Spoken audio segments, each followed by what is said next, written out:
राधे राधे दोस्तों, स्वागत है आपका प्राचीन मंत्रा चैनल पर। इस चैनल पर आपको नई नई और दिलचस्प कहानियां मिलती हैं। अगर आप पहली बार इस चैनल पर आए हैं तो चैनल को सब्सक्राइब कर लीजिए और वीडियो अच्छी लगे तो कमेंट और लाइक करना बिल्कुल मत भूलिए। महाराज जय सिंह का पुत्र युवराज अर्जुन, उनके मंत्री का बेटा मनीष और सेनापति का बेटा चेतन, तीनों में बहुत ही गहरी मित्रता थी। ये तीनों अक्सर अपना समय एक साथ बिताते थे। एक दिन की बात है, तीनों मित्र एक कमरे में बैठकर शतरंज खेल रहे थे। खेल बहुत ही दिलचस्प हो रहा था कि अचानक एक मोहरा गायब हो गया। उन्होंने पूरे कमरे की तलाशी ली, हर एक चीज को उलट पुलट कर देखा, मगर वह मोहरा नहीं मिला। यह बात स्पष्ट थी कि वह मोहरा तीनों में से किसी एक के पास ही था, लेकिन तीनों ने इस बात से साफ इनकार किया। अर्जुन ने कहा, मोहरा गायब हुआ है और अगर वह कमरे में नहीं है तो आखिर कहां गया। तीनों ने तय किया कि नगर के सेनापति यानी चेतन के पिता से इस बात की जांच करवाई जाए। तीनों दोस्त सेनापति के पास पहुंचे और बोले, हम तीनों शतरंज खेल रहे थे और अचानक हमारा एक मोहरा गायब हो गया। हमने सारा कमरा देख लिया लेकिन मोहरा नहीं मिला। हमें यह यकीन है कि मोहरा हम तीनों में से किसी एक के पास है, मगर हम नहीं चाहते कि यह बात सबके सामने आए, क्योंकि इससे किसी की बेइज्जती हो सकती है। कृपया आप ही हमें बताइए कि यह मोहरा किसके पास है, लेकिन ध्यान रखें कि किसी का नाम ना लिया जाए। सेनापति ने पूरी बात सुनने के बाद यह सलाह दी कि जिसके पास भी मोहरा है वह चुपचाप उसे दे दे, लेकिन तीनों ने एकदम से कहा, नहीं, इसका निर्णय तो आपको ही करना होगा। सेनापति ने यह समझ लिया कि यह मामला सुलझाना आसान नहीं है, इसलिए उन्होंने समय का बहाना बनाते हुए उन्हें मंत्री के पास जाने को कहा। तीनों मंत्री के पास पहुंचे और पूरा किस्सा उन्हें सुना दिया। मंत्री ने भी यह समझ लिया कि यह मामला बहुत पेचीदा है, इसलिए उन्होंने सलाह दी कि महाराज जय सिंह से ही इसका फैसला करवाया जाए, क्योंकि शायद वही इसका सही समाधान कर सकते हैं। इस तरह तीनों मित्र राजमहल में महाराज के पास पहुंच गए और अपनी पूरी समस्या उन्हें सुनाई। बात सुनकर महाराज ने कहा, यह कौन सी बड़ी बात है, तुम में से जिसने भी मोहरा लिया है वह सामने रख दे। लेकिन तीनों के आग्रह पर महाराज ने अपने न्याय अधिकारी को आदेश दिया कि वह इस मामले का फैसला करें। तीनों की बात सुनकर न्याय अधिकारी सोच में पड़ गया। न्याय अधिकारी ने तीनों दोस्तों को अपने घर 4 दिन बाद बुला लिया। न्याय अधिकारी चिंतित मुद्रा में अपने घर के कमरे में बैठा था। तभी उसकी बेटी, जिसका नाम सुमेधा था, कमरे में दाखिल हुई। अपने पिता को चिंतित देख सुमेधा ने पूछा, पिताजी किस बात की उलझन में हैं? आप बहुत ही परेशान दिखाई दे रहे हैं। न्याय अधिकारी ने सारा माजरा उसे बता दिया। सुमेधा ने मुस्कुराते हुए कहा, पिताजी आप चिंता ना करें, मैं उनकी इस समस्या का हल कर दूंगी। न्याय अधिकारी ने कहा, बेटी तुम नहीं जानती यह मामला बहुत ही पेचीदा है। कहीं ऐसा ना हो कि इनकी वजह से मेरी नौकरी पर आंच आ जाए, क्योंकि महाराज ने विशेष तौर पर इन्हें मेरे पास भेजा है।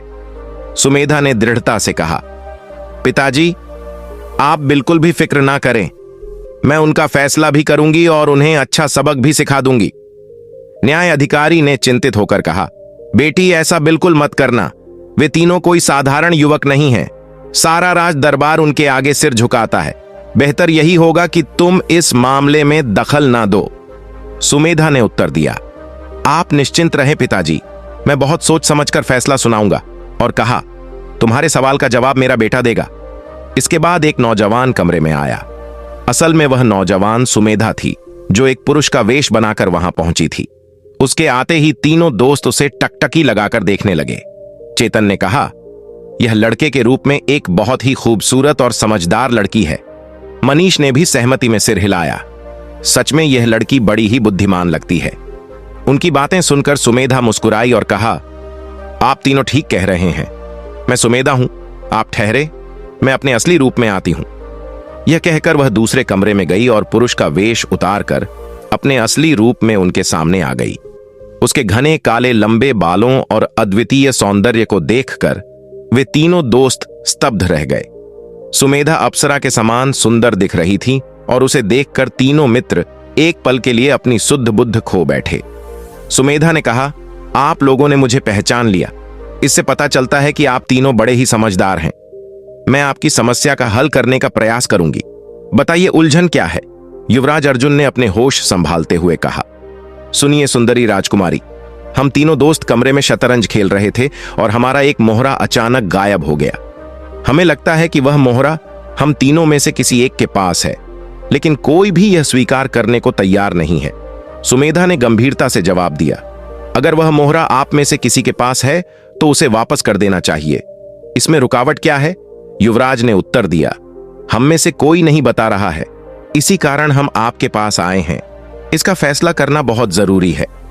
सुमेधा मुस्कुराई और बोली, ठीक है, इसका हल मैं कर सकती हूं, लेकिन इससे पहले कि मैं आप लोगों के सवाल का जवाब दूं, मैं आपको एक कहानी सुनाना चाहती हूं। आप लोग उसे ध्यान से सुनिए। यह कहानी बिल्कुल सच्ची है और आज से 50 साल पहले की है। शैलपुर नामक राज्य में दो गहरे दोस्त रहते थे। एक था नगर सेठ का बेटा राम और दूसरा था सरपंच का बेटा श्याम। दोनों में बचपन से ही बहुत प्यार था। वे साथ साथ खेलते पढ़ते और बड़े हुए उन दोनों का रिश्ता इतना मजबूत था कि मानो दो शरीर और एक जान हो। राम अपने पिता के व्यापार में हाथ बंटाता था और साथ ही उसे चित्रकारी का भी बहुत शौक था। दूसरी ओर श्याम खेतीबाड़ी में अपने पिता का सहारा देता था।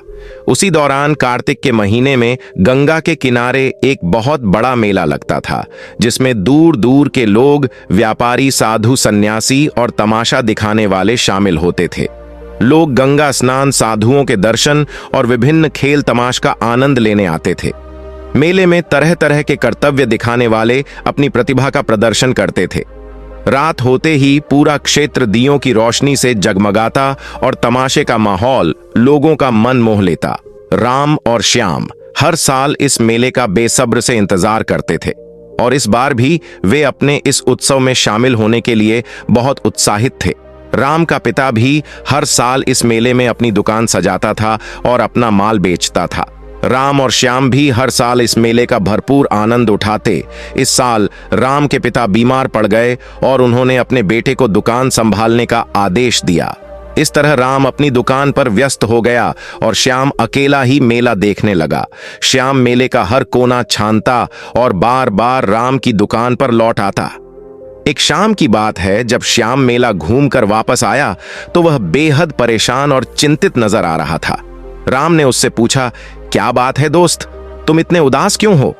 श्याम ने बताया कि उसने मेले में एक बहुत ही सुंदर लड़की देखी है, जिसकी सुंदरता ने उसे मंत्रमुग्ध कर दिया। अब वह उसके बिना जीने की कल्पना भी नहीं कर सकता। दोस्त की हालत जानने के बाद राम ने अपनी दुकान बंद कर दी और श्याम के साथ मिलकर उस लड़की को खोजने निकल पड़ा। दोनों दोस्तों ने मेले के हर कोने में उसे ढूंढा, लेकिन वह लड़की कहीं नजर नहीं आई। अगले दिन भी वे फिर से उस सुंदर लड़की को ढूंढने के लिए निकले, पर उनकी खोज फिर विफल रही और आखिरकार वह दिन आ ही गया जब मेला खत्म हो गया। लोग अपने अपने घरों को लौट गए और राम और श्याम मायूसी के साथ खाली हाथ वापस आ गए। राम ने श्याम को तसल्ली देते हुए कहा कि वह उस लड़की का हुलिया बताएं। श्याम ने उस लड़की की विशेषताओं को बताना शुरू किया। राम, जो चित्रकारी में माहिर था, उसके बताए के आधार पर लड़की की तस्वीर बनाने लगा। जब तस्वीर तैयार हो गई तो श्याम ने कहा, इस तस्वीर में केवल 2 कमियां रह गई हैं। एक, उसके निचले होंठ के दाएं तरफ एक तिल का निशान था और दूसरी, उसकी बालों की एक लट उसके माथे पर गिरी हुई थी। राम ने यह दोनों बातें बना दी और जब श्याम ने देखा तो उसने कहा, अब यह उसी लड़की की तस्वीर है। राम ने अपने दोस्त से वादा किया कि जब तक वह इस लड़की का पता नहीं लगा लेगा, वह चैन से नहीं बैठेगा। अगले दिन राम ने अपने घर से विदा ली और गांव-गांव, बस्ती-बस्ती उस सुंदर लड़की की तलाश शुरू कर दी। उसने हर वह जगह तलाश की जहां उस लड़की के मिलने की उम्मीद थी, लेकिन उसका कुछ पता नहीं चला। राम के माँ बाप और रिश्तेदारों ने उसे बहुत समझाया, लेकिन वह अपने प्यारे दोस्त के साथ किए गए वादे को निभाना चाहता था। उसने दूर दूर की कोई भी बस्ती, गांव या शहर नहीं छोड़ा जहां उस लड़की को तलाश ना किया हो। इस दौरान वह अपने दोस्त श्याम से भी नहीं मिल सका। एक दिन राम को पता चला कि उसका दोस्त श्याम बहुत बीमार है और कमजोर हो चुका है। वह हमेशा उस लड़की को याद करता रहता है और उसकी याद में तड़पता रहता है। राम ने पूरी लगन के साथ उस लड़की को ढूंढना जारी रखा। एक पूरा साल भटकते भटकते बीत गया और अब अगला मेला भी आ गया। राम ने पूरे 10 दिन तक मेले में उस लड़की को तलाश किया, लेकिन उसे सफलता नहीं मिली। जब मेला खत्म हो गया तो राम के माँ बाप उसके लिए बहुत चिंतित रहने लगे। अंततः उन्होंने उसे समझा बुझाकर घर वापस ले आए। राम के घर वालों ने उसे मजबूर करके उसकी शादी करवा दी, यह सोचकर कि शादी के झंझट में पड़कर वह सही रास्ते पर आ जाएगा और उसकी आवारागर्दी खत्म हो जाएगी। शादी की पहली रात जब राम अपने कमरे में गया और दुल्हन का घूंघट उठाया तो वह एकदम पीछे हट गया, जैसे बिजली सी कूद गई हो। राम की हैरानी की सीमा न रही जब उसने अपनी दुल्हन के रूप में उसी सुंदर लड़की को पाया जिसे वह 1.25 साल से तलाश कर रहा था। राम की हालत देखकर दुल्हन ने कहा, आप मुझे देखते ही परेशान हो गए, क्या मुझसे कोई गलती हो गई है? राम ने बड़ी मुश्किल से अपने आप को संभालते हुए उस लड़की से पूछा, तुम क्या मेरी एक बात मानोगी? दुल्हन बोली, मैं आपका हर आदेश मानूंगी। राम ने कहा, नहीं, तुम्हें हर हाल में मेरी बात माननी होगी, नहीं तो एक मासूम इंसान की जान चली जाएगी और मैं यह सदमा बर्दाश्त नहीं कर सकूंगा। इस पर दुल्हन बोली, मैं इतनी निर्दय नहीं हूं, आप बताइए कि मुझे क्या करना है, मैं आपके आदेश का पालन करूंगी। राम ने श्याम की सारी प्रेम कहानी अपनी दुल्हन को सुनाई कि किस तरह वह उसके प्रेम में पड़कर अपनी जान न्यौछावर करने को तैयार बैठा है, और फिर श्याम से किए गए अपने वादे का भी जिक्र किया। उसने श्याम की खराब तबीयत के बारे में बताया और कहा, अपने जान से प्यारे दोस्त की जिंदगी बचाने के लिए मैं तुम्हें इस बंधन से मुक्त करता हूं, तुम श्याम से शादी कर लो। दुल्हन ने कहा, मैं आपका आदेश पूरा करूंगी। राम बोला, तुम अभी श्याम के घर चली जाओ और घोड़ा मंगवाया। उसी रात दुल्हन अकेली ही श्याम के गांव की तरफ रवाना हो गई। श्याम पास के ही एक गांव में रहता था। दुल्हन रात के समय सफर करती रही। रास्ते में एक सुनसान जगह से गुजरते हुए अचानक 2 राहगीर उसके सामने खड़े हो गए। जब राहगीर नजदीक पहुंचे तो यह देखकर दंग रह गए कि दुल्हन के रूप में इतनी सुंदर लड़की कीमती कपड़ों और जेवरों से लदी हुई अकेले सफर कर रही थी। उन्होंने उसे पकड़कर अपने सरदार के पास ले जाने का निर्णय लिया। लड़की ने इस पर किसी भी किस्म की कोई हिचकिचाहट नहीं दिखाई। सरदार ने देखा कि एक बेहद खूबसूरत लड़की दुल्हन के रूप में उसके सामने खड़ी थी। वह बोला, अरे सुंदरी, तुम्हारे कपड़ों से मालूम होता है कि तुम्हारी नई नई शादी हुई है। ऐसी हालत में अकेले सफर करना मेरे ख्याल से ठीक नहीं है। आखिर ऐसी कौन सी मजबूरी थी जिसके कारण तुम्हारे घर वालों ने तुम्हें ऐसा करने की इजाजत दे दी? लड़की ने कहा, मैं एक बहुत ही जरूरी काम से जा रही हूं जिसे मैं अभी नहीं बता सकती। अगर आप आज्ञा दें तो मैं वह जरूरी काम पूरा करके आपके पास वापस आ जाऊंगी। सरदार ने कहा, घर में आया हुआ शिकार यूं ही हाथ से जाने दूं? लड़की ने कहा, आप बेशक ठीक कहते हैं, मगर मैं वचन देती हूं कि कल शाम से पहले मैं इससे भी ज्यादा कीमती जेवर, नकदी और कपड़े लेकर आपके सामने हाजिर हो जाऊंगी। लेकिन इस वक्त अगर मैं ना गई तो हो सकता है कि किसी की जिंदगी चली जाए। मैं डर के मारे यह बात नहीं कहती। अगर मुझे डर या खौफ होता तो मैं अकेले सफर ना करती। लुटेरों का सरदार लड़की की दिलेरी से बहुत प्रभावित हुआ और कहने लगा, चलो तुम्हारी यह बात भी मानकर देख लेता हूं।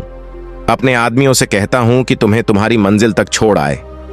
दुल्हन ने कहा, नहीं, ऐसा नहीं होगा। मैं अकेली ही सफर करूंगी और आपसे किया हुआ वादा पूरा करूंगी। दुल्हन वहां से चलकर सीधा श्याम के घर पहुंची और श्याम से मिलने के लिए उसके कमरे में गई। जब श्याम ने उस खूबसूरत लड़की को देखा तो वह बस अपनी प्रेमिका को निहारता रहा। लड़की ने खामोशी तोड़ी और कहने लगी, आपने मुझे पाना चाहा और मैं आपकी दासी बनने के लिए आपके पास आ गई। श्याम ने जब उसके मुंह से यह बात सुनी तो कहने लगा, ए परियों की राजकुमारी, तुम कौन हो और तुम्हारे कपड़े बता रहे हैं कि तुम नई नवेली दुल्हन हो। मुझे बताओ यह किस्सा क्या है? दुल्हन ने कहा, आपको इससे क्या मतलब है? मैं तो सारी दुनिया को छोड़कर आपके कदमों में आई हूं और अब सारा जीवन आपकी ही बनकर रहूंगी। यही मेरा आखिरी फैसला है। श्याम ने कहा, बेशक मैं तुम्हारे प्यार में पड़कर जिंदगी और मौत की बाजी लगा चुका हूं, मगर मैं यह जरूर जानना चाहता हूं कि तुम कौन हो और तुम्हें किसने मेरे पास भेजा है। नजदीक पड़ा हुआ एक खंजर श्याम ने उठा लिया और कहने लगा, अगर तुमने मेरे सवालों का सही जवाब नहीं दिया तो मैं इस खंजर से अपनी जान ले लूंगा। यह देखकर लड़की ने असली बात श्याम को बता दी। यह सुनते ही श्याम ने कहा, तुम मेरी जान से प्यारे दोस्त की पत्नी हो और आज से तुम मेरी बहन हो। भाई के दरवाजे तुम्हारे लिए हमेशा खुले हैं। श्याम ने उसे अपनी बहन मान लिया और बड़े अच्छे तरीके से उसकी खातिरदारी की। अगले दिन सुबह दुल्हन ने श्याम से वापस जाने की आज्ञा मांगी। श्याम ने कहा, भाई बहनों को बड़ी ही शान से विदा करते हैं। उसने बेशकीमती गहने और धन देकर अपनी बहन को विदा किया। साथ ही अपने नौकरों से कहा कि लड़की को उसके घर छोड़ आए। लड़की ने अकेले ही जाने की जिद की तो श्याम कहने लगा, इतने कीमती जेवर और धन के साथ तुम्हारा अकेले सफर करना ठीक नहीं है। मगर लड़की अपनी बात पर अड़ी रही और किसी के साथ जाने को तैयार नहीं हुई। आखिर श्याम को हार माननी पड़ी और उसने मुस्कुराते हुए अपनी प्यारी बहन को विदा किया। श्याम के घर से चलकर दुल्हन लुटेरों के ठिकाने पर पहुंची और सरदार के सामने पेश हुई। उसने सारे कीमती जेवर और कपड़े लुटेरों के सरदार के सामने ढेर कर दिए और कहा, मैं अपने वादे को पूरा करने के लिए आ गई हूं। अब आपकी जो मर्जी हो वह कीजिए। सरदार यह देखकर बड़ा ही हैरान था और सोच रहा था, यह कैसी लड़की है, इतनी बहादुर, इतनी दिलेर और इतनी सच्ची सरदार। कभी लड़की को देखता, कभी सामने पड़े हुए बेशकीमती सामान को। वह इस बारे में जितना सोचता उतना ही उलझता जा रहा था। आखिर उससे रहा न गया और लड़की से पूछने लगा, तुम कौन हो और यह सब क्या माजरा है? दुल्हन ने कहा, आप तो लुटेरे हैं, आपको इन सब बातों से क्या मतलब है कि मैं कौन हूं? आप अपनी दौलत लीजिए। सरदार ने तुनक कर कहा, देखो लड़की, मैंने आज तक जिंदगी में कभी हार नहीं मानी। तुमने मेरी आत्मा को झकझोर दिया है। मैं तुम्हारी कहानी जरूर सुनूंगा। इसके बाद लड़की ने अपनी पूरी कहानी सरदार को सुना दी। सरदार बड़ी ही दिलचस्पी से उसकी कहानी सुनता रहा। जब लड़की ने अपनी बात खत्म कर दी तो सरदार कहने लगा, मैं तुम जैसी बहादुर लड़की को अपनी बेटी बनाना चाहता हूं और मुझे गर्व होगा कि तुम मेरी बेटी बनोगी। इसके बाद दुल्हन ने सरदार से घर जाने की बात कही। लुटेरों का सरदार कहने लगा, बाप बेटियों को ऐसे विदा नहीं करते। दुल्हन ने कहा, अगली सुबह मेरे मायके वाले मुझे लेने आने वाले हैं। तब सरदार ने उसे घर जाने की इजाजत दे दी और बेशुमार दौलत और हीरे जवाहरात देकर अपनी बेटी को विदा किया। साथ ही वह अपने आदमियों से कहने लगा कि मेरी बेटी को उसके घर छोड़ आएं। परंतु लड़की ने कहा, मैं अकेली ही आई थी और अकेली ही चली जाऊंगी। सरदार ने बेटी के सर पर हाथ फेरते हुए उसे विदा किया। वहां से चलकर दुल्हन अपने पति के पास पहुंची। राम उसे देखकर भौंचक्का रह गया। लड़की ने अपने पति को अपने अनोखे सफर की सारी कहानी सुनाई तो उसका पति ईश्वर का धन्यवाद करते हुए प्रार्थना करने लगा। सुमेधा ने यह कहानी खत्म करते हुए तीनों दोस्तों अर्जुन, चेतन और मनीष से बारी बारी पूछा, आप बताएं कि सबसे बड़ा बलिदान किसका है? सबसे पहले अर्जुन ने जवाब दिया, असली बलिदान राम ने किया है, जिसने दोस्त से किया हुआ वादा पूरा करने के लिए अपनी पत्नी को दोस्त के पास भेज दिया। चेतन ने कहा, असली बलिदान श्याम ने दिया है, जिसने उस लड़की को इतना प्रेम किया और जब उसे पता चला कि वह उसके दोस्त की पत्नी है तो लड़की को अपनी बहन बना लिया। मनीष बोला, नहीं, वह दोनों तो आपस में गहरे दोस्त थे, तो उन्होंने अगर एक दूसरे के लिए बलिदान दिया तो किसी पर कोई एहसान नहीं किया, यह उनका कर्तव्य था। असली बलिदान तो लुटेरों के सरदार ने दिया जो बुरे काम करने वाला था, मगर जब असलियत का पता चला तो उसने उस लड़की को अपनी बेटी बना लिया। यह एक बहुत ही बड़ा बलिदान है। सुमेधा ने तीनों के जवाब सुने तो कहने लगी, मोहरा मनीष के पास है और वह मोहरा सबके सामने रख दे। इस पर मनीष ने मोहरा निकालकर सबके सामने मेज पर रख दिया। वह तीनों बहुत ही हैरान हुए और उन्होंने सुमेधा से पूछा, किस तरह से उसने इतनी आसानी के साथ उनका फैसला कर दिया? सुमेधा ने जवाब दिया, यह तो बड़ी ही सीधी सी बात है। एक आदमी में जो आदतें खुद होती हैं उसी तरह की आदतम वाले इंसान को वह पसंद करता है। मनीष ने उन चोर और लुटेरों के सरदार की तारीफ की तो मैं फौरन इसके मन के विचारों को समझ गई। एक चोर ही दूसरे चोर से हमदर्दी रख सकता है और यही असली अपराधी है। तीनों दोस्त उस अक्लमंद लड़की के फैसले से बहुत ही खुश हुए। वह तीनों लड़की की तारीफ करते हुए और धन्यवाद देकर वहां से लौट गए। तो दोस्तों, आपको आज की कहानी अच्छी लगी तो चैनल को सब्सक्राइब कर दीजिए और कमेंट्स में राधे राधे लिखना ना भूलना। फिर मिलते हैं एक नई कहानी के साथ। राधे राधे।